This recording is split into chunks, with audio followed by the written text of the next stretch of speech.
Here it is, the first look at my tiny toy hauler. That's what I'm going to call this thing, at least for now. I'll probably come up with a better name for it later, but for right now it's tiny toy hauler. So a little bit of background information. I just got back from my camping trip, winter camping trip, where I brought both of my motorcycles. And I have a jumping jack trailer. I love the jumping jack trailer, but it's a tent trailer that's a toy hauler. The biggest problem I have with it, I mean, it's nice, it's big inside, is packing. If you guys know me very well, I hate packing. I'm the kind of guy who will spend a ton of time building something or doing something to save myself a little bit of time. And so this is the result of that project. I decided I'm going to build a toy hauler that can haul both of my motorcycles and still be able to sleep comfortably in. That's going to take much less setup and tear down time. So let me quickly go over what I got. Right now I got some serious trailer on trailer action here because I just finished welding this thing up, and I'm going to take it out, and the welds on top that you can see, I'm going to get my grinder out and smooth those up really good. And then I'm going to prime the whole thing and then paint it. So I'm going to have to flip the trailer over. I did a time lapse of me flipping this thing over. I don't recommend doing that unless you're a yahoo like myself. I don't take any responsibility for anything if you get injured trying to do what I'm doing. But let me go over what I've got here. So I've got a standard coupler. I think this is a 2-inch coupler, and it goes to 3-inch channel. This is not 3.5 pound-feet. I don't know what it is. It's probably one size higher than that. I need to weigh it and see. But it's a little bit heavier duty than the smallest channel that they sell at my local steel supply store. This is a 4x2 by 11 gauge, which is roughly 1/8 of an inch thick. The entire thing is made up of 1/8 inch thick or slightly thicker steel. Here in the front where it joins, I went ahead and put a plate. This is a 3/16 inch plate just to kind of give it a little more rigidity. The tongue goes back 2 cross members. This is also 4x2, and this is 4x2. The cross members from here back, however, are either, this is 3/16 inch by 2-inch angle iron, and this is 3-inch square tubing, also 11 gauge.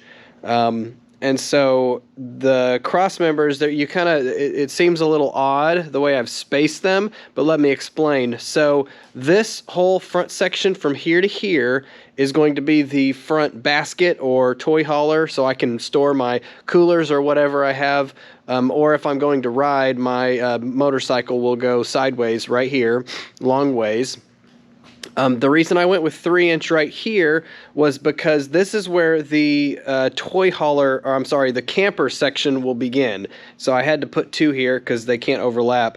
I'm going to have the outside, I'm planning to actually have it come up and overhang a little bit. So if I were to do that, let's say this was my cross member, then I wouldn't have any meat for the deck here to sit on. So this is just a piece here for the deck, and then the actual inside piece will go here. Now, I've got 16-inch on center roughly, more angle, another angle, and so this is about the 4-foot mark.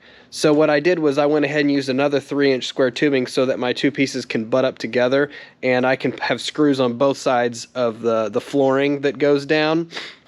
And then another one, and then on the very back I went with 4-inch square tubing. Again, it's 11 gauge or 1/8 of an inch thick. The reason I went with that is because I put these receiver hitch things on here, and now this is actually just a 2-inch to 1 1/4 reducer. It's cheaper that way. I think I got these online for like $11 each. And then I ground off the paint, and then I just welded them up to that 4-inch square tubing, and then I even put 2 little deals here to hook safety chains to. So this is for tandem towing. It is legal in my state as long as the trailer has brakes, which I'll get to that in a little bit, but this trailer will have electric brakes. And then the reason I have these 2, one here and one here, is because I built a dirt bike carrier for my other camper, and I wanted to be able to use that same thing on here. So I can slide my dirt bike carrier on here and carry a second motorcycle if I wanted to, which I plan to. My concern is going to be the weight, the tongue weight. because I did go 60% back where my axle is going to hang from. So that's going to be a trial and error thing. I'm sure I could, if it ends up being way too much weight on the back, I'll find something to weigh the front down with. Maybe just a bunch of water. I'm not sure, but I can figure that out later. So I got it welded. This back piece, I'm going to have the wall sit up against it. So rather than using a plate, which would have given me a little bit of a lip that you know, water could have splashed up in, I wanted it to be flat. So I just cut this with my angle grinder over and stuck it in there and then welded it in place. Now the kind of a afterthought was, once I put these pieces on, you know, that's going to be, let's say I have a 300-pound motorcycle hanging way off the back. That was a lot of torque to put just on this piece of square tubing. So I went ahead and ran all the way from the back to where the tongue lines up. This is 1-inch square tubing, but it's you know, again, it's 1/8 of an inch, so it's pretty heavy 1-inch square tubing. And then I put one in the middle that just goes to this back 3-inch square cross member, because I'm probably not going to have as much tongue weight on this middle one that I would have distributed on these two back ones. So it doesn't, I didn't go all the way to the front with it. If I do tandem tow, it'll be a dirt bike trailer. I have a very small, lightweight dirt bike trailer that I've also built. This is what, my 4th trailer that I built. I have a problem building trailers. I don't know. I just enjoy it. You know, it's a hobby of mine. The one thing I did differently on this trailer is I actually ran all the wires inside the frame, and I wasn't sure how that was going to work with all the welding and stuff, but it did. I tested these wires out when I was done with the battery, and they all still worked. So I have over here, which is where the axle is going to be, I have so this is 16 gauge wire, and I realized after I ran it that you should use probably 12 gauge, but the blue wire that I had, which is standard for brakes, was 16 gauge, so I just ran 2, and I'll run them in parallel. And then the brown is the marker light. Sometimes I like to throw a marker light on my fender. I may not end up using that, and I'll just tie it off, but it was easier to run it now. Of course, anything I want to do after the fact, I'm not going to be able to run it through the frame, so it's kind of like one and done. Anything I do after the fact, I'm going to have to run new wires and find a way to hang them or zip tie them or something.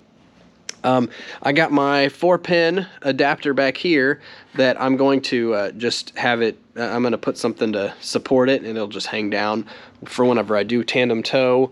I'll be able to hook up my rear lights. And then also, since this is going to be a toy hauler, normally you put your lights or something on the side in a little box, but a lot of campers actually just put the lights on the back of the wood or the fiberglass or aluminum structure. So I just ran all my wires here so that, well, all except for a brake. I think I have a ground and a power line.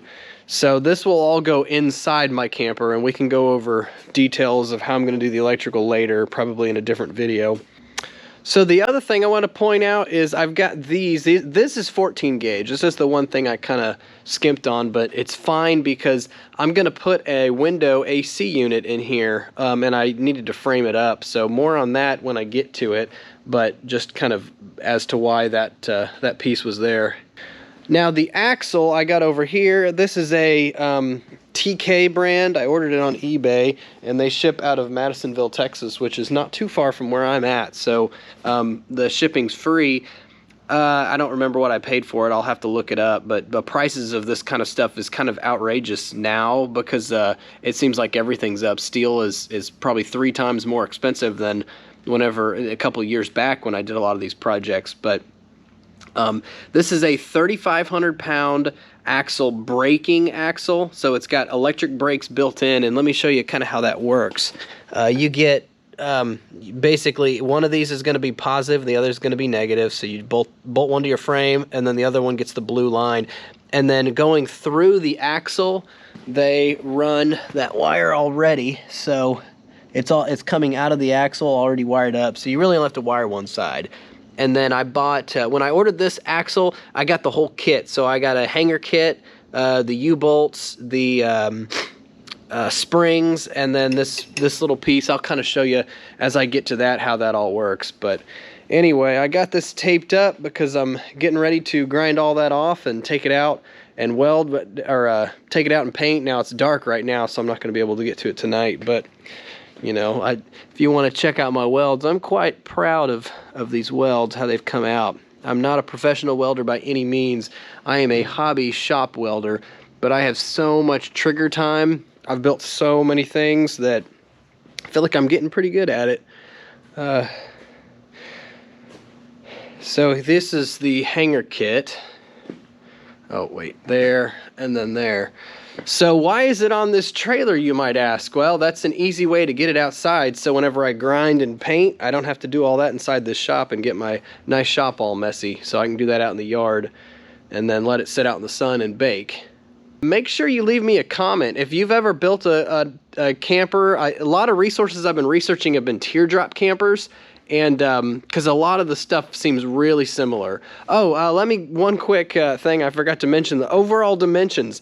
This thing is from the box, it is 10 foot 4 inches, and from the side to side, the spring center is 6 feet.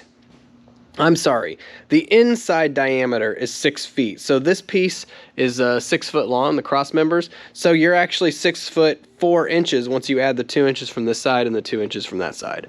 I have had the axle on here, so I know it fits. Actually, I had it on there as part of when I was welding it up and measuring off to make sure it was perfectly square. Hopefully you guys are excited about this project as I am. Make sure you subscribe if you want to see more videos like this. I'm going to try to take as many videos as I can of this build as I go along. And if you've got any tips, I'm totally open. This is I've always wanted to build a camper. I've always thought it would be super cool and I could build it exactly how I want it, insulate it the way I want to.